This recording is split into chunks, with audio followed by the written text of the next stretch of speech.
Welcome back. Today we're taking a look at the latest Spider-Man release from Hot Toys. This is based on the 1977 U.S. television show that ran for 2 seasons, starting in 1977, starring Nicholas Hammond as Spider-Man. Had you told me Hot Toys was ever going to produce this figure, I would have called you a liar, because there is no way I thought they ever would. But here it is. So we're going to take a look at it. Bringing back some childhood memories. Let's take a closer look at the box.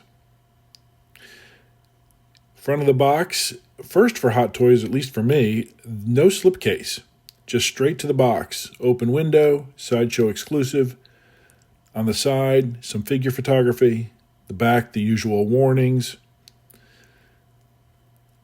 On the other side, another piece of figure photography.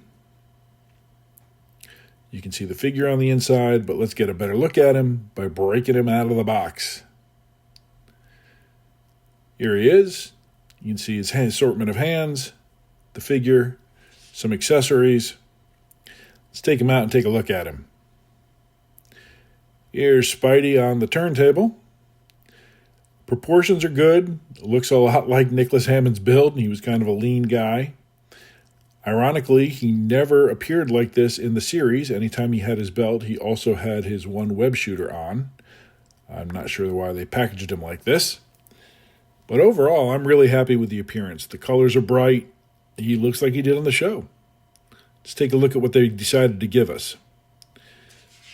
Here you have a stand with a flight pole and crotch grabber. Unfortunately, there is no nameplate on the front of the stand. But it does the job. They decided to give us this plastic, which you can stand up and put in front of the stand or on top of the stand. I personally will not use this. I don't think it looks that great. I'll just go with the 70s deco name pattern on the top. We get his camera, but no camera strap. The camera itself is pretty well done. Not much weathering, but the detail is pretty well sculpted. And, you've got a clear lens and a clear center for the eyepiece in the back. They've even done the bottom where you can wind the film. Nothing opens, nothing moves, but it's pretty well sculpted. Here's his web shooter, also very well sculpted. It looks a lot like it did in the show. The show, it wasn't very weathered or anything, and neither is this. But it definitely is the big, blocky 70s style.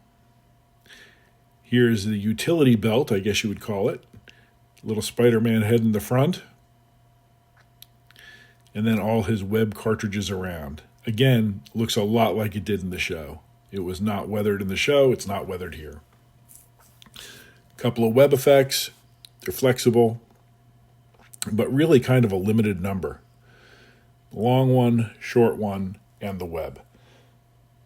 You can, though, plug these into the web shooter. Be careful, it's a tight fit, and the piece of plastic on the shooter itself is very small and I can see easily broken. But once it's in there, it's a sturdy hold, and the webs will hold. You also get a pair of eyes to go with them. These are the honeycomb ones, and oddly, these are the ones I remember from the show. And a pretty good assortment of hands. You get the fists that he comes with, standard, and then the 2 karate chop hands, all well painted, well webbed. The web shooting hand, you only get the one on the right, but that's all you need because he only wore a web shooter on the right arm. Some crawling hands, some gripping hands,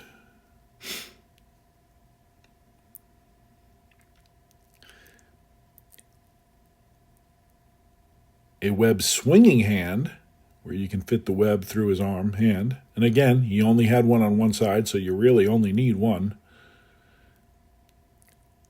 And a camera holding hand. We'll take a look at that here in just a second. There it is, camera holding hand. Holds in there pretty well. All right, let's take a look at the figure. So I haven't put the belt on. This is what he looked like in episode 1 of season 1. So if you want that look, this is it. Now we'll take a closer look. I put the honeycomb eyes in here. I love this look. This is how I'm going to use him. But we'll get him back to how he came out of the box here in a second. There we go. Back to standard. All right. So the neck is all one piece. There's no head sculpt or anything, and it's all sewn together. You can see a seam on the top, but it's really not noticeable. Would have been nice if they lined it up with webs, but it's not noticeable. It's a little bit more noticeable down the back if you were looking at the back of his head, but it's not terrible. All the other line work is very clean. Very, very clean. The colors are bright. The webs are a little bit raised, so there is a little bit of dimension to the costume, but not so much as something like one of the modern Tobey Maguire suits. They did manage to tuck the suit up underneath the hands when you plug them in, so it looks fairly seamless.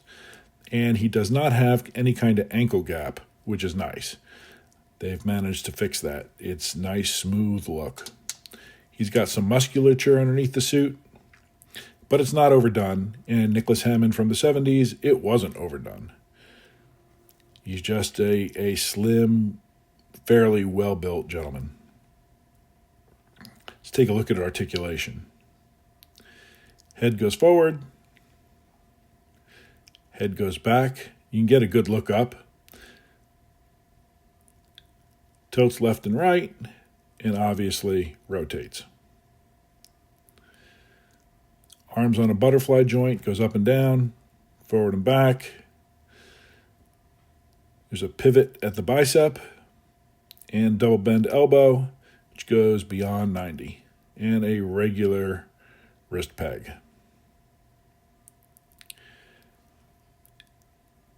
Legs go up to there on ratchets, double bend at the knee, past 90, but not as far as I expected. Good range of motion on the ankle, forward and back, and it does have a toe joint. Nice thing about it is the suit's all spandex, so you can pose them however you want. Crunches forward to there, which is actually pretty good. Back to there, also really decent. Twists, pivots. And I forgot to show you, his legs will go out to about there, which is pretty good. All in all, you'll be able to pose the heck out of this guy. All right, let's do some comparisons. Here he is. And poof, here he is with the newest Spider-Man. And now, Andrew Garfield.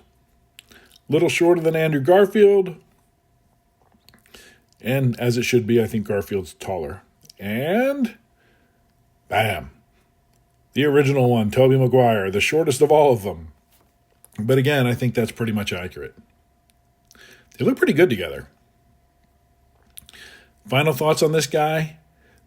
I kind of love him. More than I thought I was going to. He really brings back a lot of memories. I remember watching this when I was a kid. They always did the wall crawling really well because they had him crawling up actual buildings in New York with harnesses. And to my young eyes, it looked very convincing. Very limited swinging, but the wall climbing was pretty great. It's corny and hokey, but I loved it. The figure himself is extremely well done, and because he's got an entirely spandex costume, you can pose the heck out of him. You don't have to worry about the costume failing. You can use the waist clamp if you'd like. It's not going to damage the suit. You could keep him in whatever pose you want for as long as you want and don't really have to risk any kind of problems. I would love to see Hot Toys do more of these 70s superhero figures. I would love to see a Lou Ferrigno Hulk. I would love to see the Doctor Strange from the television movie. It would be such a kick. As it is, I am grateful we got this figure. He is, unfortunately, extremely limited. I think they only made 600 of him, so getting your hands on him, if you weren't one of the ones to get him initially, is going to be tough and most likely expensive. But if you're a fan of the 70s stuff, he is well worth the price. Anyway, thanks for joining us. Subscribe, and I'll see you next time.